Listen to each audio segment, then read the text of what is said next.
Good afternoon, YouTube. I got a comment in another video because apparently my comments are turned off. I'm going to figure that out. I'm new to YouTube. I have no idea what I'm doing.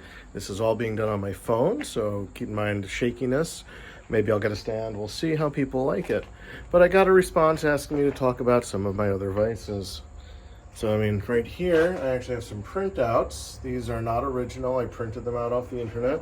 Of some information, and here are a couple of Parkers. 1, 2, 3 Parkers, a Parker 39, a 202, and a 937.5. And there's sirens going off. Interesting. We'll find out.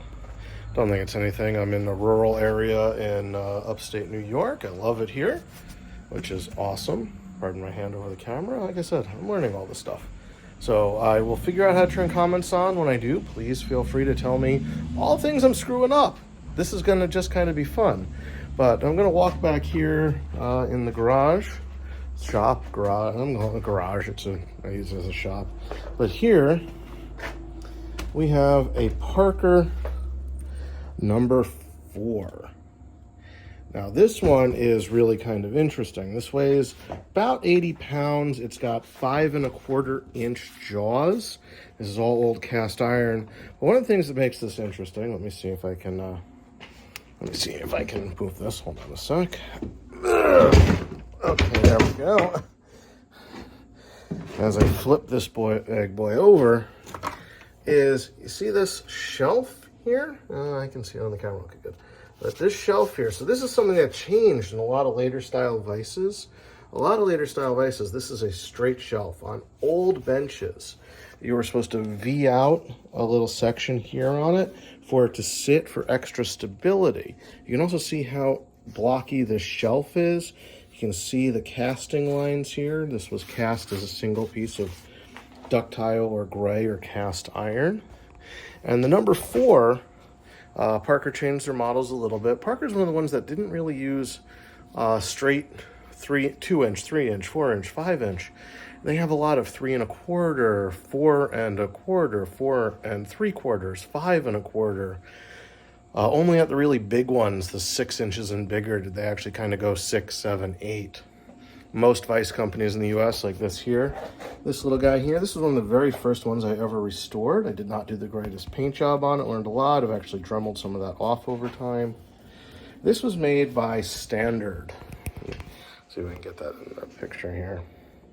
This is a Standard 3 1/2, which is a 3 1/2 inch vise, and it does have the swivel base. These were made by Morgan out of Chicago, and they were a slightly cheaper line than their Morgan. Morgan is still available today, made by Milwaukee. I'm going to put this down here for a moment. Let's see how that angle looks. Okay, cool. So let's flip this bad boy back over. Nope. Currently it's leaning against 2 hammer heads that I need to finish restoring and build handles for at some point too. So, I mean, like I said, this is kind of new for YouTube for me. I'm going to figure this out.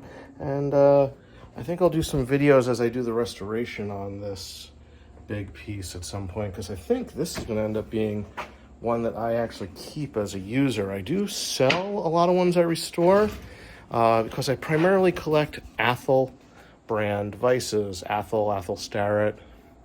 They have a long interwoven history. They were sort of the same people. Lawsuits were involved. They were bought by one and the other. But they didn't really become Starrett vices until the 40s, I believe. Might be the 50s. And the Athol Starretts are some of the best vices ever made, but Parkers are spectacular too. They've got this retention collar here. Oops, let me get a better view of that. So this collar is missing a lot of times when you find these. If it doesn't have a collar, don't buy it unless you know how to fabricate it, man. It is a nightmare to find yourself one. You'll also see this one has some use. This is a little wallowed out. Hopefully I am showing that. Okay. So you can see this is a little wallowed out over time. It's worn. That's okay. That's not a big deal. Especially for a garage use. Like, this is overkill. Generally something like this reed 104 1/2 Rudolph the Red-Nosed Reed Vise. It came out redder than I thought when I did this one, by the way. This is black and red are Reed's original colors. This is a 4-bolt style. This boy is beautiful. Incredibly clean jaws on it. Let me see here. Well, I'm gonna have to learn where the camera is positioned on this better.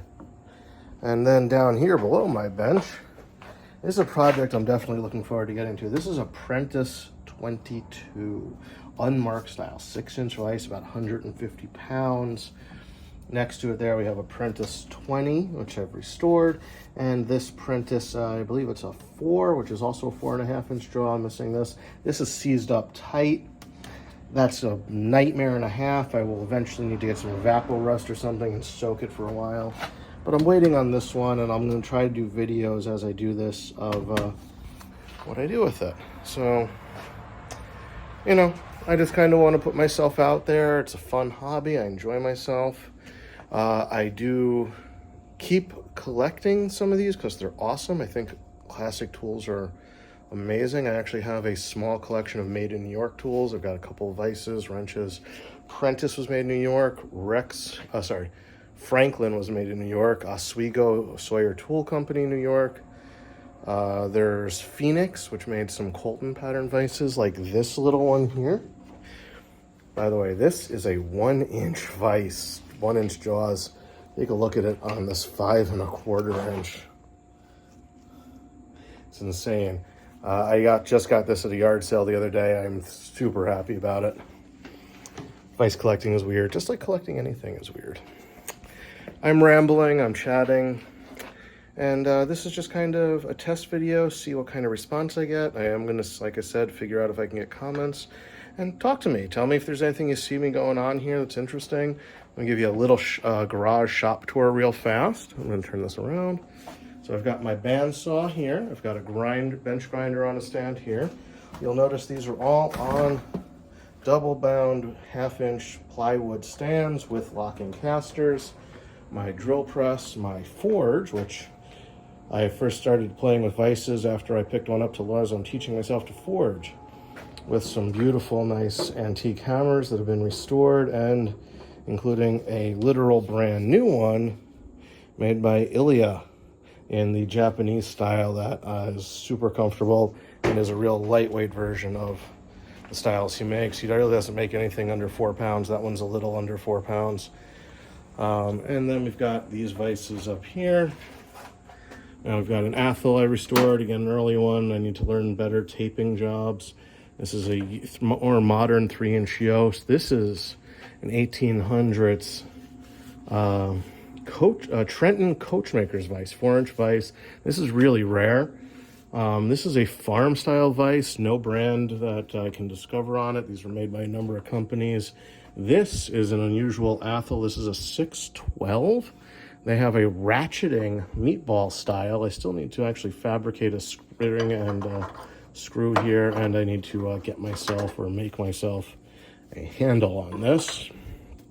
And then I've got my Athol collection. These are my 2.5-inch Athols, the stationary and the swivel base. This is a 3.5-inch Yost I recently restored. It's got a clip out of the side. I don't know if you can see that. Then I've got an Athol 625, a 624.5, a 623.5, a 623, and here we have a Starrett 923. Starretts are often considered the best vices ever made, taking over 100 years of history when they did their designs. And I just love the lines on these. I think they're absolutely beautiful. I got my toolbox. I've got the garage freezer, because if you don't have a garage freezer, get one. You need one. My anvil and some other some hardy tools, some cutoff tools, and some other pieces I got. This is a 125-pound Peter Wright. That's an Ethan Allen coffee table I got that I finished up and restored the surface on. It looks awesome. It is currently covered with dust. I need to clean that off again. This is a little rolling workbench that me and my dad built. It has my Athol 614 on it. And then that's the Starrett from the other video. Here, this is a Reed 204.5 that I'm working on. Oh, glare from sun. Interesting. Microfiber cloths are a must. But I'm getting this cleaned off. This was once owned by the Defense Corporation. So this was the U.S. government property at some point. Then it spent 40 years under a tree outside. So it's in some rough shape in some areas. Now, the original bolt was fried. I actually took this off of this Reed 204 because they're the same size. I'm going to use it on this 204 and a half because there's a jaw issue on this 204. And well, I think I'm going to sell that one. You know, hey, if anyone's interested, feel free to reach out, especially if you're in New York and can come pick it up, because shipping these things that are 50, 60, 80, 100, 300 pounds, it's a nightmare. 10 minutes, well, almost 11 minutes now. I've been rambling. Let me see what you guys think. I think the social media thing could be a fun addition to my hobby. You tell me.